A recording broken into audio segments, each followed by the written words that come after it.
let's talk about the cost control aspects of the Affordable Care Act.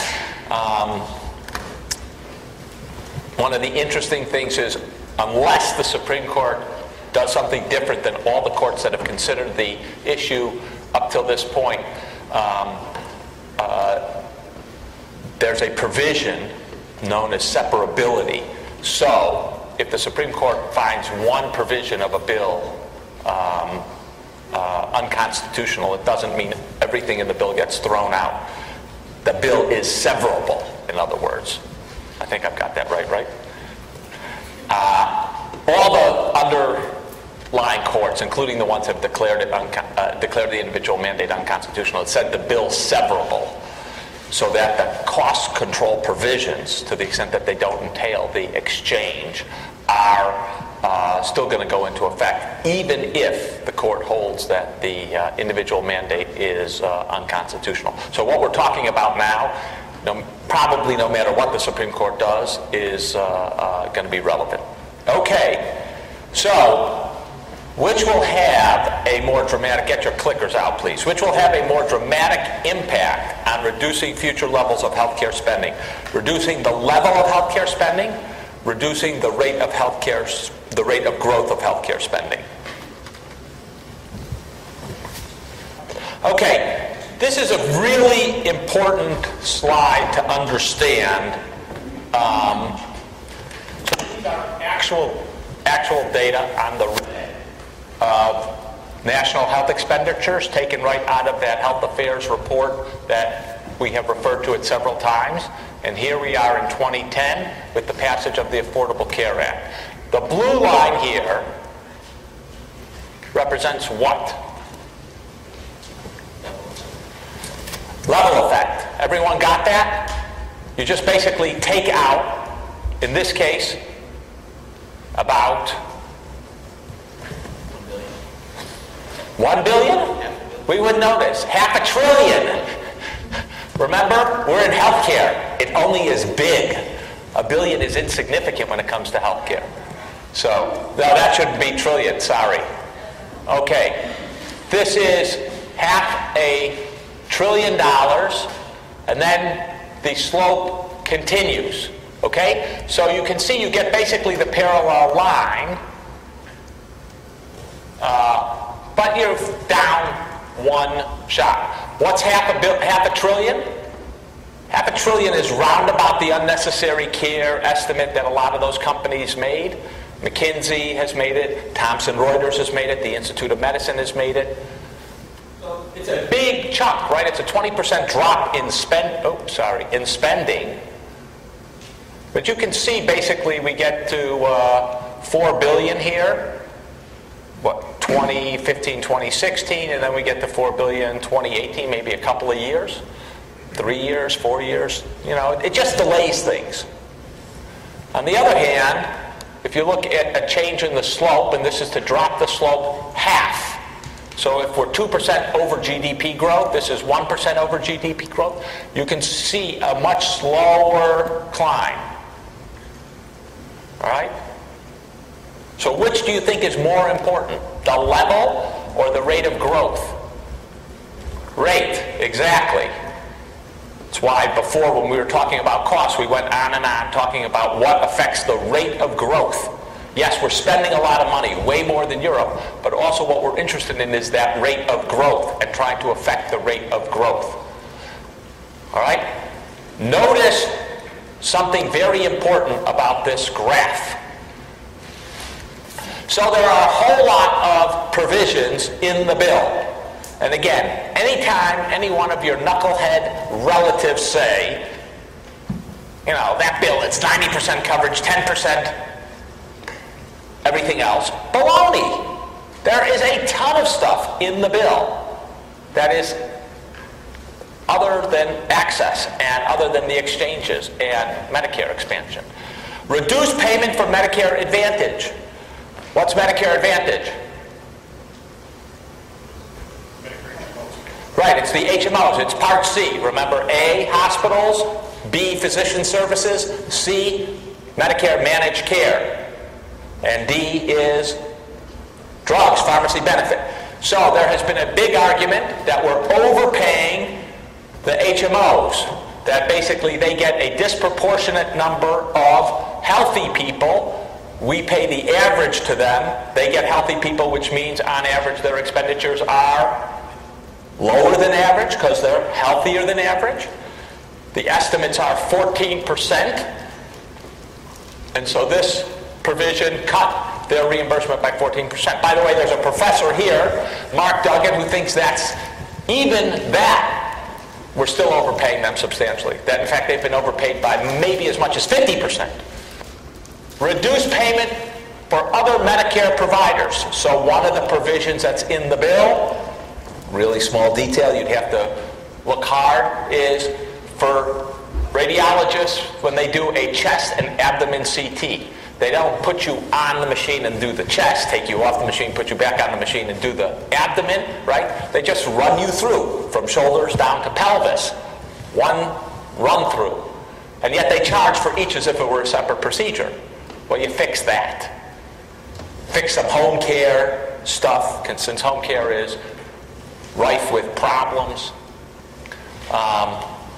So there's a lot of things. We'll talk in a little bit more detail about the accountable care organizations, bundled payments. We're not going to talk about value-based purchasing. PCORI we've already talked about. That's the patient-centered outcomes research comparative effectiveness data. We'll talk about the IPAV. Innovation Center, part of the bill, and I think this was a very creative part of the bill. It turns out to be a problem, which I'll explain in a second. But it said, look, we should have a think tank in Medicare that comes up with new ideas and tests them out. And good ones can then be implemented. It's a pretty novel idea for a bureaucracy. It hasn't turned out so perfectly, but so that's the Innovation Center. Part of the problem it hasn't turned out is they had the reporting structure in a funny way, so they couldn't attract a very dynamic leader. Was reporting too low. And as a consequence, they've had a problem staffing up, and they haven't gotten very innovative people to run it. Right now, 2 years after its creation, they're finally getting to the staff up level. But the problem is you establish a sort of corporate culture, and it creates a problem there. And then we'll talk about the tax exclusion, or the so-called Cadillac tax. Let me say one word about this Innovation Center here because we're not going to talk about it again. Basically, the bill says we're going to spend $10 billion on that Innovation Center over the next decade. Interestingly, it doesn't say $1 billion a year. It just says up to $10 billion they can spend in whatever they want. If you're Barack Obama or you're his Secretary of HHS or something like that, how do you want to spend that money? Remember, what's the problem if you're Barack Obama? You've got two problems you need to worry about. What do you have to worry about? Inflation. That's a third problem, yeah? Getting reelected! Right? So problem number one is, I might not be here in 2013. Right? Someone else will be here who might not be so favorably inclined. They might repeal it. Which leads you to do what? Spend a lot early, right? What's the second consideration? What's the second consideration? I was thinking maybe you need to invest it so you have a bit bigger rebound. Right. If you invest it early, right? You do a lot of things. You figure out what works. You have more time to implement them and get the rewards if it's going to save money. So rather than spread it out, right, you want to spend it heavily. You've got two incentive reasons to spend it heavily early on. What's the counter? Why would you spread it out? Right. Anyone ever heard the phrase absorptive capacity? Right? You throw a lot of money out there, the system might not be ready to use it in a wise manner, and you might blow it all or waste it, right? A lot of charges about the Recovery Act. You're shoving a lot of money out there, and you can't spend it wisely. You piss it away, right? You don't get a big return. So it depends on how many quote-unquote shovel-ready projects or shovel-ready ideas there are. Last thing, And this gets into the weeds, but I want you to understand this because it gives you an appreciation for Washington. We can come back to it at the end of the course where I can review things and we'll answer some questions. There's a lot of the bills depends upon how CBO scores it. Scoring means how much is it going to spend, how much is it going to save, what's the net effect on the budget. Scoring has nothing to do with reality. Not zero. It has to do with CBO's estimate of what's going to happen. What is the problem with trying to score a bill like the ACA? There's a lot of variables, okay? That's one problem. What's the problem with a lot of variables? Right? We might test one variable alone, but we haven't tested them all together. Maybe they have big interaction effects and are either synergistic, so they save more than each individually, or they counteract each other and they save less. How the hell can CBO know? We've never done this. That's the first problem. The second is, how much did CBO say would be saved by the Innovation Center? If you were estimating it, how much would you say is going to be saved by the Innovation Center? Exactly, that's the right answer. I have no idea. Why do you have no idea? Never tried it before, right? How could we possibly know how much it's going to save? And yet CBO has to give it a number. So what do?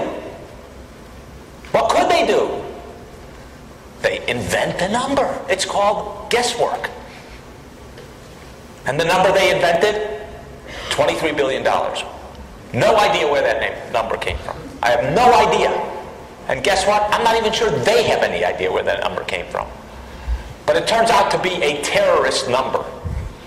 Because the assumption, the way the legislation is written, is that anything good that comes out of CMMI is immediately going to be implemented. That means that the next proposal to save money, well, CMMI could have done it. You don't get any extra savings from it because CMMI would have figured that out. Turns out to be a really big problem for any new legislation. All right. By 2019, all these cost control provisions of the ACA will increase spending on health insurance, reduce the federal deficit, increase federal revenue. None of the above. All of the above. Please vote. So, what is the effect of the ACA provisions going to be? Which one of those answers is right? I'll go for 5. You go for 5. And you? I go for 4. 4. None of the above. All right. 4. 4. 5. 5. Uh-oh. 2 for 2. Your vote is the last vote. 5. Supreme Court. 5. Correct. 5. It increases spending on insurance. How do we know? Subsidies, right? We've already talked about there will be subsidies, so it has to increase spending on insurance. Reduce the federal deficit. Overall, after 10 years, does the bill reduce the federal deficit? There we go. Down here, $143 billion. All right, and what was the last one? Oh, increased federal revenue. We have raised taxes in a variety of ways to pay for this. My favorite, what's your favorite tax we raised? The suntan, the tanning salon tax, right? The one everyone predicted, absolutely going to be in the bill to fund healthcare reform, right? Okay, so we raised revenue. So all of them are right, all 3 of those are right. So basically what it does is it takes all the provisions, scores, decides whether it's going to save money or not save money based either on past experience, in the case of, we'll go through some like administrative simplification, or they make up numbers like for CMMI and then they just total them all up, and that's what the total cost of the bill is. That's what they'll get savings or spending there. Then they'll figure out, well, how many people are going to take up the insurance, what's the income structure of those people, how many are on Medicaid, how many get subsidies, and then they tot it all up. And then they say, well, given the revenue you get from all the taxes, given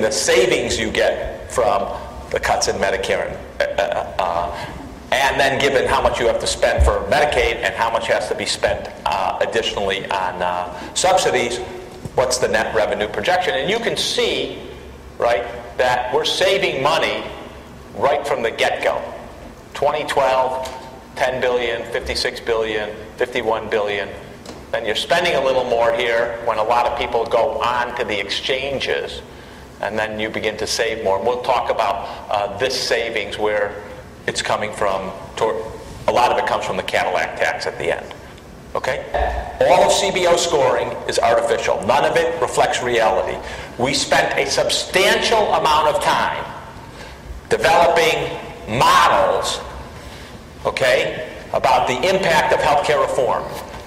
Now, when I entered government, I entered the OMB, I thought we're trying to predict how this is actually going to work. False! We did not care how it was going to work. We were trying to predict how CBO would score it. Two completely different activities. They should not be confused. So every time the Democrats sent in a proposal to CBO and it got scored, we used that as data and refined the model we had, right, to say how close did we get to that number that CBO came out with.